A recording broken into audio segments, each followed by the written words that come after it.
introduce Dr. Harriet Lewis, who is a researcher. Though she says she's not a scholar, but she is a scholar. She is engaged in lots of work dealing with advocacy and diversity and inclusiveness. And so with that, I'm going to turn it over to her so that she's able to formally introduce her topic on to be and to become. Dr. Lewis, welcome. Thank you, Dr. Gloria. Kind words. Bismillah ar-Rahman ar-Rahim. In the name of Allah, the most merciful and the most gracious, I am always humbled to speak and to present at Mashallah Taqwa. And yes, I am not a theologian. I am a researcher. I'm a social scientist, an academic mentor, and a bunch of other random stuff, but not a theologian. But I am a worshiper and I'm a believer, just like all of you. And I'm excited to be here to engage in conversation and share a few thoughts. And I always, look forward to this invitation when it's given, because it creates the space for me to have intentional worship and engage the Quran and like I like to, but it gives me the opportunity and the space to do it with intention, more intention. And so the topic, to be and to become, it's personal in that I was struggling with some things, and so it's personal and personal professional, and I hope that it's relatable to everybody that's able to see it today. So the overarching ayah is for this talk is from Surah Yasin, verse 82. All it takes when he wills something to be is simply to say to it, be, and it is. Everything that we are and everything that we hope to become is because Allah willed it to be. So today I'm going to spend a little time talking about being and becoming. And I'm not talking about the material being and being to becoming, like from the projects to the penthouse, or to become the first this or that, or things like that, which are good and important for individuals and for communities. But that's not what I'm talking about today. What I'm talking about is that spiritual being to becoming, the stuff that gets you into Jannah. I'm talking about what Allah desires for us to be and to become. So a few weeks ago, I watched a movie called Karen on BET. Some of you watched the movie Karen, some of you haven't. It got mixed reviews. Some people liked it, others not as much. And for those of you who are not familiar with the movie, it is its namesake, Karen. Karen in the movie is a Karen. And for those of you who are not familiar with this slang term, I shall share with you the definition from the highly regarded source, Wikipedia. Karen is a pejorative term for white women seeming to be entitled or demanding beyond the scope of what is normal. And we've seen examples of quote unquote Karens in social media. A common one would be the woman in 2020 in Central Park who was filmed by a Black man who she was harassing, who she said was harassing her, who was bird watching. So there are examples like that, and we're all familiar with them. And so this movie, Karen, is a movie about a young Black couple who moves in next door to this woman in an Atlanta suburban community in a subdivision that's named after a Confederate soldier. And it is fictional. And in reality, you and I could have written this script. We knew what was going to happen before it happened. And I know that also Black Twitter is not a highly regarded source as well. But, there was a lot of chitter chatter on it and what people felt and all of that. And some people felt that it shouldn't have been on BET because this is, it was a display, another movie displaying our trauma. We know this trauma. We experienced this trauma. And also people felt that it had some challenges with other issues in addition to the visualization of microassaults or conscious racism that we experience on a daily basis. That being said, there was a scene that I thought was so funny that I laughed out loud when I saw it. And so it's a scene, and this is not a spoiler alert if you haven't seen it, but it kind of is a spoiler alert if you haven't seen it. In this scene, the young Black couple who recently moved into the house next door to Karen, she previously... And then a second player came down and mute that, babe. Please mute yourself.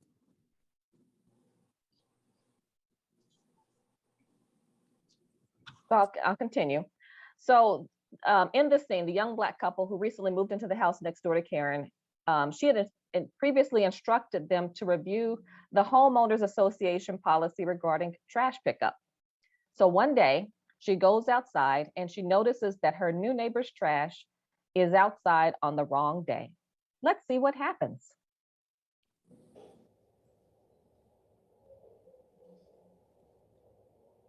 And I recorded this from my cell phone on my television. Sorry about the quality, not copyrighted from me. So she looks around to make sure that no one sees her. Looking around.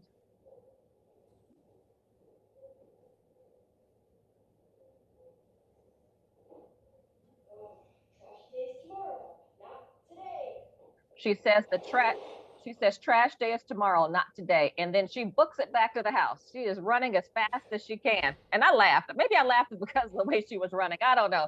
But I thought it was funny because she was booking it back to the house. And I find it hilarious because this scene is telling of human behavior. She looked around to make sure that no one saw her. She justified her wrong action. And then she ran as fast as she could to avoid being caught. I mean, if we didn't see what she had done, nobody would have seen her. Nobody would have known what happened. And in this regard, Karen is no different than many of us. We don't want people to see our ugly. We hide it, but it comes out. And sometimes we try to justify it. And for believers, we know that Allah always sees our ugly. And there is an ayah for that. Say, whether you conceal what is in our hearts or reveal it, Allah will know it. He knows what is in the heavens and what is in the earth. Allah is powerful over everything. We all have work to do. And as to paraphrase what Imam Tariq said on Friday's Jummah, I'm paraphrasing, God gave humanity this Quran, which is an instructional guide. Every question that we may have, there is an answer for it in the Quran. That's true. All we need to do is take the time to engage it. But really, how many of us engage it? How many of us do all that we're supposed to do as Muslims? How many of us do some of what we're supposed to do as Muslims? I know we got some faithful people here on Zoom who can put most of us to shame, but in reality, all of us are a work in progress. We are becoming, we are what God has allowed us to be. And we know that, all of us know that, many of us have stories of, we aren't who we used to be. Some of us have come out of some real stuff only by the grace of Allah. Some of y'all know what I'm talking about. We are becoming. We are working on ourselves. When Ramadan comes around, some of us who can fast do. We diligently pray. We hold our tongues. We pray Taraweeh. We try Qiyam and worship all night. And we make pledges to maintain our required daily prayers and to fast on Mondays and Thursdays, just like the Prophet. And then at some point, we fall by the wayside. We're not living our best version of ourselves. We are still becoming. And so this past Monday, I turned 50, yay. And, I've been looking forward to 50 in anticipation and telling everybody everywhere. But, this year, I was anticipating 50. I wasn't anticipating 30 and 40 and, was always been something that was a struggle for me going into a new decade birthdays. But this time I was accepting it and I was looking forward to it. And so all of these days are spent with some level of reflection. And so I reflected and prayed, and in all honesty, I am thankful to live another day. I'm thankful to be here. I'm thankful to make it to 50. A lot of people don't make it to 50. And so a few months ago, a younger colleague, referred to me as auntie. And I was on Zoom, and it was out of respect, but I didn't see myself as auntie. So it was kind of surprising to me. And I bit my tongue and I smiled graciously into my head and I said, Lord, help me. Because this was a first for me. She and I, we have children around the same age. I had my children in my mid and late 30s and she had her children in her 20s. And so it was something I wasn't expecting, even though I do have a niece in her 20s, but it was still new for me. That being said, I am comfortable stepping into this age of life, and I'm glad to be here. I'm glad to be part of the 50 Club. Grateful to have another day to get it right. And let me say that again. I am grateful to have another day to get it right, because none of us know whether we're not going to have another day to get it right. And we have to continuously try to do better and try to be better. And spend in the way of Allah from what we have provided you before death approaches one of you. And he says, my Lord, if you would delay me for a brief term, so I would give charity and be one of the righteous. But never will Allah delay a soul when its time has come. And Allah is fully aware of what you do. God is fully aware of what we do. And I will go on to say that God is fully aware of what we don't do. We are all less than our best versions of ourselves. None of us are perfect. So I reflected on how God has blessed me over the years, how God has created openings for me just to be. And I'm not confused about those but God moments, those moments where I may not have been here anymore. And I want you to take a moment and think about those but God moments in your life. For those of us who have transitioned to Islam, as well as those of us who are second or third or fourth generation Muslims, think back to a time when you know that you were living foul, or speaking foul, or drinking foul, or eating foul, or watching foul, or fornicating foul. Us Muslims like to project that once we take Shahada, that we don't struggle anymore. But life is a jihad, a struggle to bring us closer to Allah. And going back to the ayah, but never will Allah delay a soul when its time has come. And Allah is aware of what you do. Allah has allowed us to be, but we have to work on ourselves, our spirits, on our soul, to become in this life and the next. But I don't believe that we only be and become for ourselves, nor do we become by ourselves. God places people in our lives to help us along the way, people who listen to us, people who encouraged us, people who are praying for us, and we didn't even know it. So this is a picture of the neighborhood I grew up in Kansas City. It's Parade Park. Parade Park was a co-op built in 1962 for Black professionals. It was to encourage home ownership. The people who lived there had stock in the homes. And so this was a neighborhood I grew up in. I had wonderful memories in Parade Park. And I was one of those kids. And, I want you to think back to your childhood as well. And as I share about my childhood, I was one of those kids who talked to my neighbors, who hung out, just, talked to, specifically, I honed in on older women who didn't have any children, the aunties, the women who may have been divorced, didn't have any children. And I would just hang out and learn and absorb. And on one end of the block, there was a woman by the name of Miss Mack. And she was probably my grandmother's age. And my brother and I would go and talk to her and sit on her porch. And she would give us, birthday gifts and things like that. And then at the other end of my block was my best friend, Nicole. And the next block over was Nicole's aunt, Aunt Frolene. She was actually Nicole's mom's aunt. So she was her great aunt, which means she was also older, didn't have any children. Yeah. Here for the garbage. And I would go visit Aunt Frolene without Nicole because I'd adopted Aunt Frolene as my aunt too. And I probably visited Aunt Frolene early because I like to get up early on Saturdays. And sometimes other people didn't want to, but Aunt Frolene was always up like 8, 9 o'clock on a Saturday. I'd run down the street and she taught me how to crochet. And I crocheted, pot holders and things like that. And which, I started sewing and eventually. And so I got the courage and I was encouraged and I got the courage to do more things and to do better. And then also there was another woman I want to lift up, Monica. Monica lived a few doors down. She was the same age as my mom. So Monica was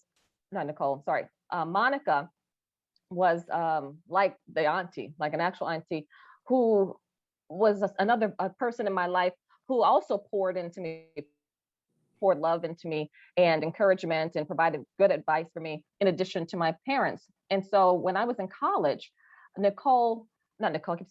Monica was moving out. She had purchased a house in the suburbs. And in the time when she was purchasing her furniture and artwork that she wanted to furnish her new home with, I visited her and she gave me this painting, this artwork from Pancho. He's an African-American artist. This is a limited edition. It's gone with me everywhere I've lived since college. It's always inspired me. a woman she could be praising God. She is this called ascension. She is reaching, and it's always been a painting of inspiration for me. You never know how people are coming into your lives, how people are coming into your lives to pour into you and to pour life into you. And I know that I'm not the only one. I know that you've had people in your life to inspire and to encourage and to pour into you as well. You know the people who encouraged you in your life. God places us in the lives of others, and He places me in people's lives, and He places you in people's lives to reflect God's will to help them to be and become. And it's not always top down. It's not always an older person feeding and encouraging a younger person. God uses us to encourage our peers, our colleagues, our parents, our grandparents, neighbors, and strangers as well. A person also does not stop becoming when they have arrived at a particular age. I believe that we were not created to be alone, that we were created to be in service to Allah and to Allah's creation and to live righteously. So one of my favorite surahs is Surah Al-Mumtahana, she that is examined for many reasons. And in Ayah 10, it reads, believers, when believing women come to you as immigrants in the cause of faith, examine them. Allah fully knows the truth concerning their faith. For me, the most important point in this ayah was that Allah knows their faith. Surely, go ahead and test them, examine them, but God already knows what's in their hearts. God put these women in the lives of the Muslims to create a place of permanent refuge for them. And also, there are many tafsirs on this particular ayah, as far as, testing people who were coming into the Muslim space, making sure that they were not going to harm the young Muslim community at that time. But this particular surah is pretty, for me, it's pretty complex. And in addition to that, there are many ayah where God is also instructing Muslims how to engage with believers and non-believers. So one could also interpret that as God is not only saying test her, but perhaps, and I'm just expounding here, God could be testing the Muslims to see how they respond to this woman who is an immigrant to their community, because God already knows their heart. But what about our hearts? And I'm thinking about, again, the Muslims that are receiving the believing women. What about their hearts? What about our hearts? When was the last time that we examined our hearts? Who's testing us? Who's making sure that we're good Muslims and righteous and faithful? That's why I started off with Karen secretly knocking over the trash can when no one was watching. We can assume what's in her heart, but what's in our hearts? So I started off talking about me and you as individuals, about being allowed to exist only by the grace of Allah. Then I talked about others who encouraged you and I and helped us along the way, because all of us had someone in our corner to help us along the way, whether we knew about it or not. But what about the people we don't know? What about broader society? What are we doing for them? So for those of you not familiar with Surah Mumtahana, it's generally in 3 parts, more or less. And again, I find it to be a complex surah that I'm still engaging and trying to understand and understand the context. And recently I was engaging it for understanding. So some of you know that I provide, as Dr. Gloria mentioned, diversity, inclusion, DEI training, unconscious bias training, and things like that. And this is not a commercial. This is something that I was struggling with, and part of the reason why I chose to open up with the movie. And so, well, in this surah, God instructs people how people should engage those who seek to harm them or expel others from their homes because of their religion. This is one of the things that I was trying to grapple in my challenges in doing DEI work. And God instructs the people how to maintain relations with those who may not understand your religion, but who are not trying to expel you from your home, or to cause other harm. So in full transparency, I said that I specifically try to target, the people who are hard to reach. And I say that because, oftentimes for those of you who participate in DEI trainings or diversity trainings, if you've ever gone to any, oftentimes the training is people like us, meaning people who've gone to diversity trainings, or people who are impacted by microaggressions, or people who are wanting to learn more, or who are reading and they're trying to do better, people who are already quote unquote believers. But I try to target the hard to reach, those people who have not had any experience with DEI, haven't even given diversity a thought. And what I found is that most of these people that I try to reach, most of them are not directly impacted by racism or sexism or other obvious dimensions of diversity.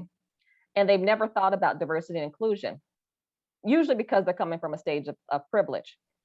That being said, I know that there, and you and I both know this, we know that there is a minority of people who would cause harm and or expel us from our homes. Some of them were like Karen in the movie. She was literally trying to expel, spoiler alert, she told her neighbors that they should leave, literally trying to expel people from our homes. And some of these other people think that viewing institutions through a lens of critical race theory unravels the very fabric of their society, the society of unwarranted privilege. So I went to God and I was struggling with this, am I doing what you want me to do? Am I going to get anywhere? Should I be putting my energy somewhere else? And I asked God, should I be doing all this? Where am I getting with this inclusion and equity work? And I found myself in Surah Mumtahana and asked to where I should focus my energy. And just as Imam Tariq said on Friday, during Juma, the guidance was there in Surah Mumtahana. And I'd engaged Surah Mumtahana for years and had never read it like that. And it's amazing. God shows up in scripture with an understanding that you need when you need it. And at this time in my life right now, in the space of doing this work, I needed to read it, and I found the answer right there. So, Alhamdulillah. I have other stuff written here, but I'm just gonna say praise God that I was there.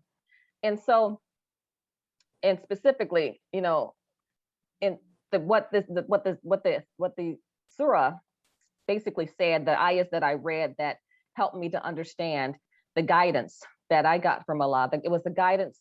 What the guidance from Allah was that in due time, God may change the hearts of people who may desire to harm me or others, but do not expend my energy there. Expend it where people may not understand, but who are actively not trying to harm you. And there it is. There it is. That's what I needed to hear. That's what I needed to read. Praise God. And so when we're talking about creating a just society for everyone, we need more than believers on board. And that's what I believe, that we need more than believers on board in order to create a just society for everyone. There's not enough of us who are believers, who believe in a just society, to really have the power and the ability through policy to create a just society for everyone. I'm not going to be able to reach those who want to expel me from my home. I'll be finished in about 25 minutes. Let me call you back. However, there are a lot of people who are non-believers, and in this context, who just don't think of the issues of equity and inclusion that we need to reach. Many of them were taught or teach their children to be colorblind, for example. These are the people who are not expelling us from our homes. They're not expelling us from our masajid or schools or communities. These are the people, however, who need to not only understand microaggressions and unconscious bias, but also how to be in community and to support alleviating oppressions for everyone. These are the people, if I'm honest, and if we're honest, we're the people. I'm talking about Black folks as well and other people of color, and I'm also talking about Muslims. We are the people because sometimes we further oppressions of each other.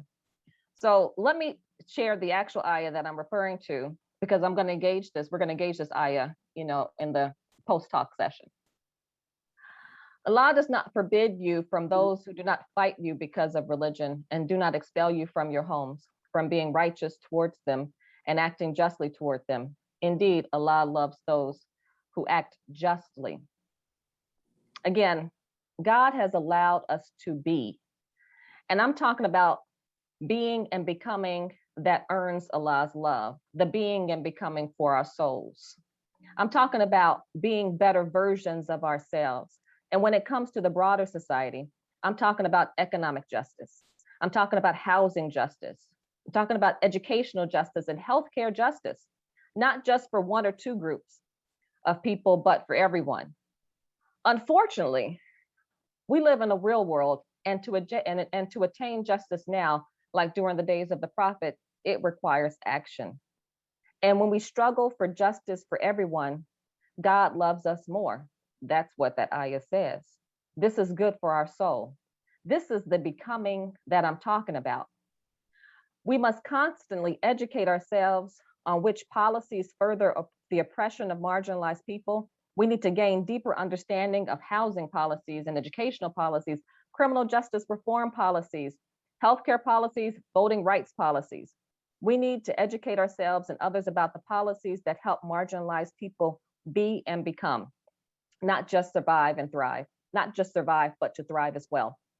And a good resource for this, and this you can look it up online and Google it. A good resource for this information and data is on the National Equity Atlas, nationalequityatlas.org. They have a lot of statistics on equity, on policies that we can educate ourselves on so that we are making better decisions when it comes to supporting actions and activities and policies that help that further the ability to be and become for marginalized populations. So again, I'm 50 now, and I've been examining myself and looking back over the decades of my life in absolute horror, if I'm being honest, as well as gratefulness to God, God's mercy and God's love. And I'm sure I'm not the only one who takes this time on birthdays and other days, whether you're 21 or 33, 48 or 59, 61, 77, 83, 92, or 108. We all need to take the time to reflect. We need to always take the time to reflect God's love and God's mercy. To take the time to thank God that we've been given the time to look back and reflect on the things that we shouldn't have said. To thank God that we've been given the opportunities to seek forgiveness and to continue each day to become better versions of ourselves. I don't know about y'all, but I am filled with immense gratitude and love. And as I said, anticipation on what's next. And again, Allah is the best of planners. I am anticipating with excitement. I'm anticipating with excitement because whatever God has in store for me, I know that it will make me and my loved ones and others that I encounter stronger, more inspired, more connected, and hopefully exhibiting more love in life or in death. And there's a message in here for anyone who's ever lost a loved one, expected or prematurely, through Alzheimer's disease or dementia. We are stronger, we are inspired, we are more connected, and oftentimes exhibit more love as a result of their transition. So again, only God knows what's in store for us and in our future life or death. I pray that we encourage those things in others. I will continue to examine myself and encourage you to do the same, to constantly interrogate ourselves as to whether we are doing God's will in this existence, that we continue to examine ourselves like the women in Surah Mumtahana who were examined, to examine whether we are becoming everything that God has designed us to be. Alhamdulillah, alhamdulillah, ameen. And thank you again for being able to talk to you today. And now I request that we transition to the discussion. Thank you. Ameen. First of all, I have to commend you, Dr. Harriet, on an amazing talk. I am personally moved because the concept of being, not just to be, but becoming really speaks to me personally. It really speaks to not settling, right? It speaks to not minimizing yourself. It speaks to maximizing all of your growth potential. So I am totally impressed with that. We are going to accept some questions now. And as we kind of wind down, we're also going to continue offline with some unrecorded portion for those who'd like to stay on.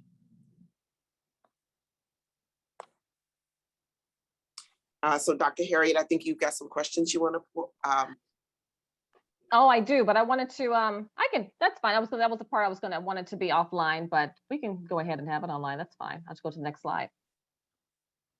So these are some questions for discussion, because, as I mentioned earlier, I am not a theologian. I am a believer, and I want to encourage, a conversation. And you may have some questions, but these are a couple of questions that I was thinking through. And I was thinking through with someone who has been speaking life into me as well for the last several years, Dr. Ahmad Al-Din and Imam Frederick. I shared this talk with them, and they helped me think through some of these questions as well. So I want to thank them if they're on as well. So your first question here, and does Allah require us to become for the good of society? I think that's an amazing question. I'd like to, if there's some hands out here, I would love to hear your comments, but I definitely have some questions to add to that, because I think that if we're living our best self, if we are really trying to become, I think that we have to be able to entertain the concept of what are we becoming for the better good? What's the better good? And that really requires that we step out of our own way often. Okay. It means that we've got to, we have to reject perhaps some of those myths that we grew up with, some of those doubts that were planted in us many years ago. We have to be able to, stand our ground. And I don't mean that in an aggressive way, but, against those microaggressions.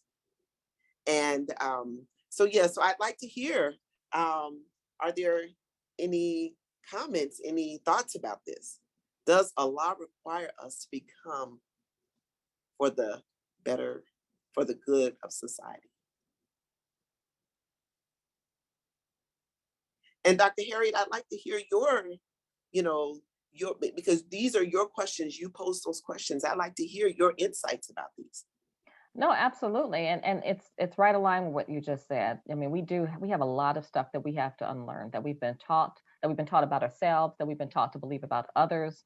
And sometimes we've been taught to only limit, becoming for our own community.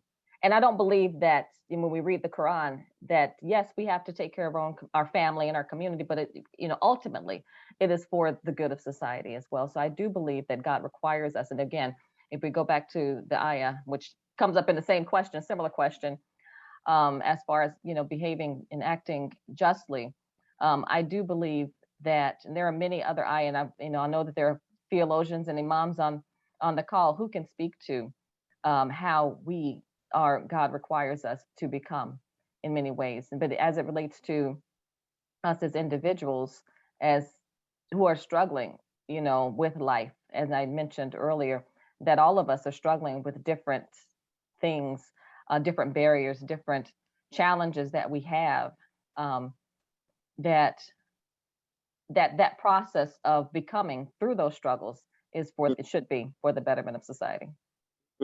So our fears can inhibit our becoming. Right? Always, yeah. And those fears could be, just emotional things that you're going through, physical things that you're going through, just your own whatever within inside of you that, holds you back, right? But what is that fear? That's a lack of faith. If you're a believer, that is a lack of faith in God, that God's got this, Yes. when we experience fear.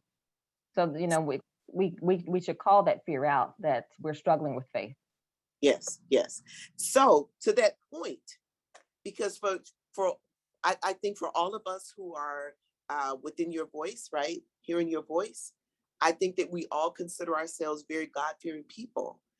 But how do we begin to navigate that deep fear that we've been carrying? So some of this is generational. Mm-hmm.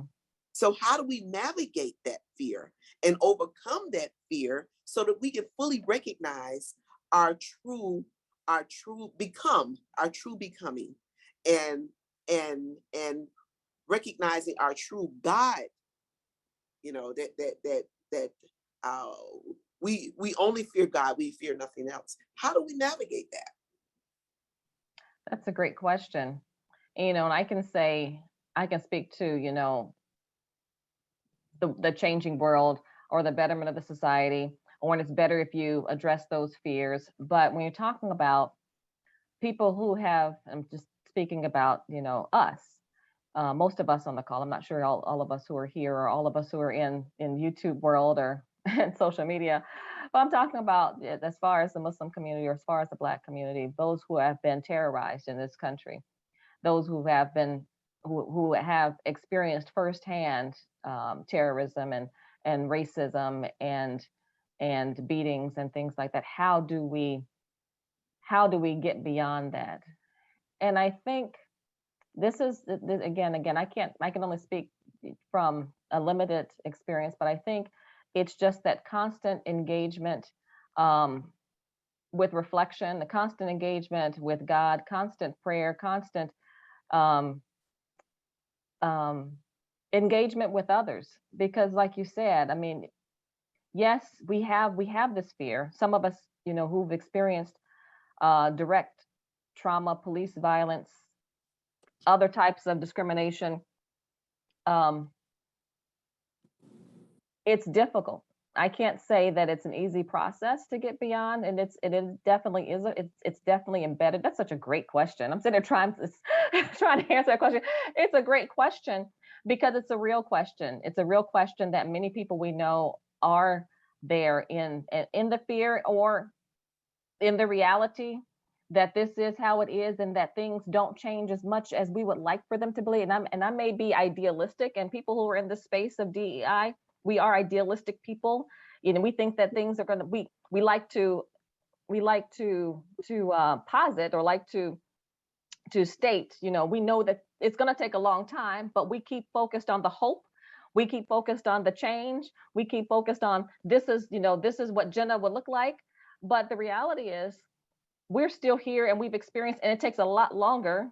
And people have been saying this 20 years ago, 40 years ago, and we're still not there yet. And so sometimes people who do exhibit the fear, they come with the fear, with the understanding that it takes longer than what we're hoping for.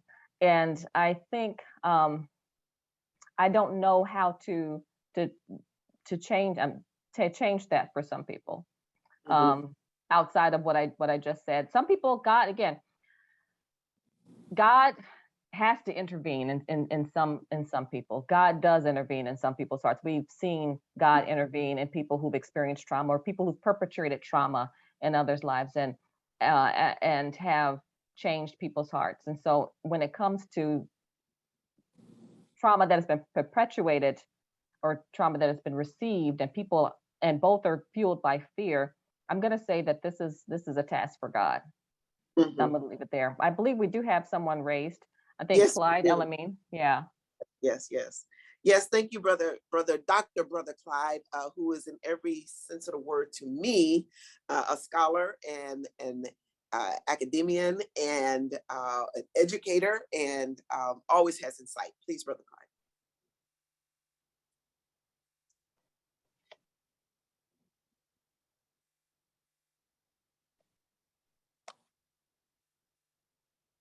Brother Clyde. I turned my camera on, but I didn't turn on my mic. I said, I'll let you and Imam Worthy Muhammad get away with calling me a doctor. Okay, I'll add you to the list. That will always be your name. But first of all, I want to hit the first question real quick, but you guys went on to some things that are much deeper before I got a chance to respond to the first question. I think for me, the simple answer to the first question is yes, because we know as Muslims, we believe that we are all born Muslim, and then the world may turn us into something else, but we're all born Muslim, meaning we're all born with that nature. And if you just look at the pillars of what it is to be a Muslim, you know. Of course, faith, which is very consistent with what you guys have been saying. The one I rush to, the two that I rush to though is zakat and fasting, because we're stepping into a responsibility to not only share, but to sacrifice to share. If we have to sacrifice to share, to sacrifice to share. And that we know that that's part of us maturing, for lack of a better word, into what Allah created us to be. So I do think that some of us are not able to carry that responsibility in the obviously expansive way that some other people are. But the only reason those people are able to do it is because they're able to maybe organize or lead a group of us, you know, to do it.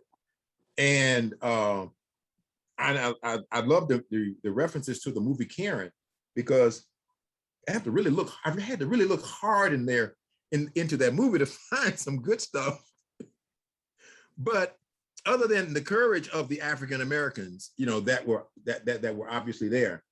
So I had to kind of jump back to my own life when Karens were not considered exceptions. You know, when I was growing up in Alabama, Karen was more the rule than the exception.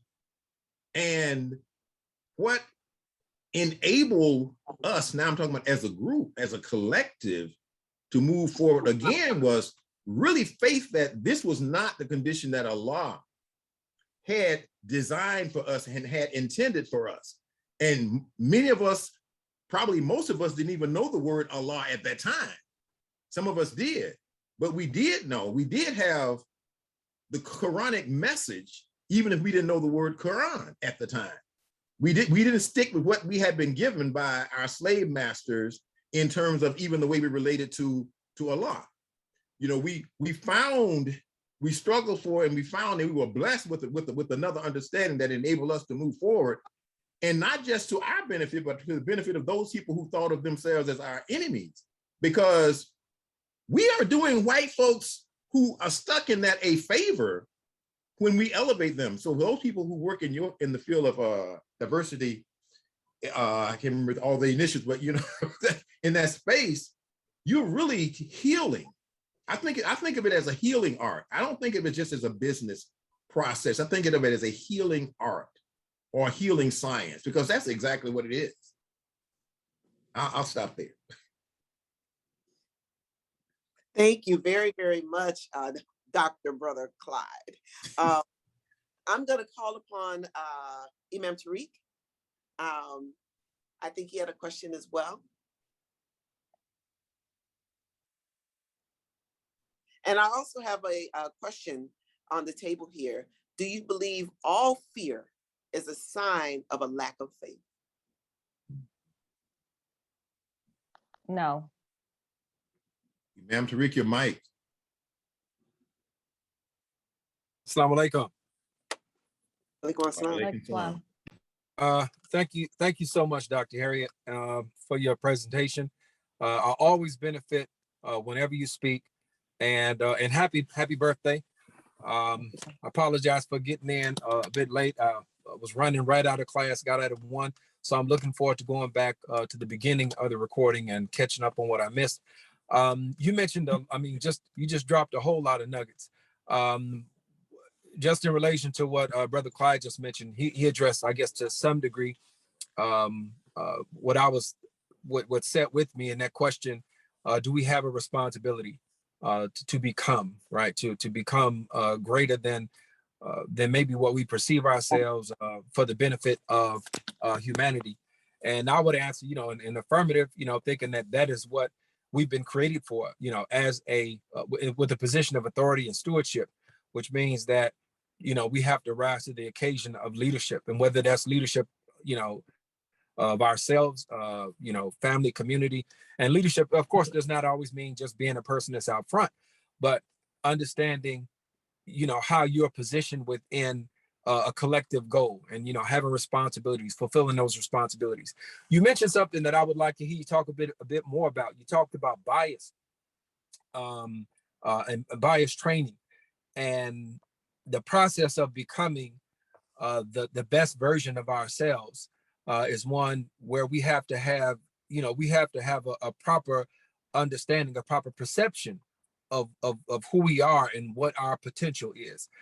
Could you talk a bit about how that bias is not always an external fact that we have to deal with, other people's bias against us, but sometimes the bias that we may have internalized have interjected into our own perception of ourselves, and that being an element that we have to overcome in order to achieve that ideal or that elevated realization of who we are. Yeah, there's something called stereotype syndrome or stereotype bias, where we basically inherit the stereotype that people have of us, and we do things that work against us. Like we may be chilling and walking down the street and and um, and minding our own business, but if we see something or see a person that we believe may hold a stereotype based on our experience or something that we've learned, we begin to behave and behave in the manner of that stereotype. And that's just one example. That's not the only thing that you were talking about, but that's one thing. That's the first thing that came to my mind. But we also, hold ourselves back in many ways, internally as well as externally. We believe the things that people have said about us and that we have to unlearn. Someone had asked, is fear always a lack of faith? No, it's not. When someone is holding a gun to your head and you're fearful of being shot, no. But sometimes when we fear that internal growth, that allows us to connect with other people based on something we may have experienced, sometimes that is a fear of moving towards who we should be. And when I'm doing these trainings, we're talking about becoming better. We're talking about unlearning everything that we've been taught about ourselves and taught about others. I try to move from beyond the connection. There is the healing part that Brother Clyde was talking about, but I try to move beyond because we all have this long-term individual work that we have to do, this long-term work of unlearning everything that we've been taught about ourselves, all of the hate, all of the self-hate that we've been taught to believe, how we've been taught about how we are to be in this world and how we're supposed to be, and how others think that we're supposed to be and how we think others are supposed to be. So we have to unlearn all of that. But I believe that it's not supposed to just stay there. And so because the process of unlearning all this is not going to happen in a 3-hour workshop. It's not going to happen in a 2-week workshop. It's a lifetime of growth. And so I try to work with folks hand in hand. There's the internal and there's the external. The external is that action, is that policy, is that part that requires us to make this place a better world for everyone to be and become, to make sure that everybody will have the opportunity to live and receive the education that they need so that they can move out of poverty. And so when we're talking about equity, a lot of the trainings are focused on not going into the training or on diversity and inclusion, but when we look at oftentimes, not all the time, some of it's unconscious bias, it's conscious bias, it's conscious assault. Some of the stuff though that we experience in community, like the disparities that we saw in COVID, we knew that those were actually a result of inequities. And some of these inequities, we perpetuate them against ourselves when we're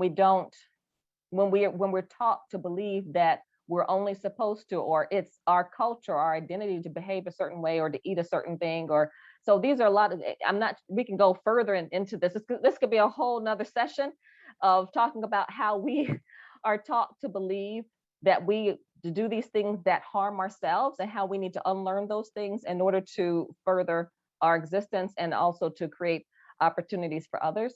But yes, I'm not sure if I answered that question. If there's something else that I missed, please let me know and I'll try to respond. No, that was great. That was great. Thank you so much. Okay, thank you.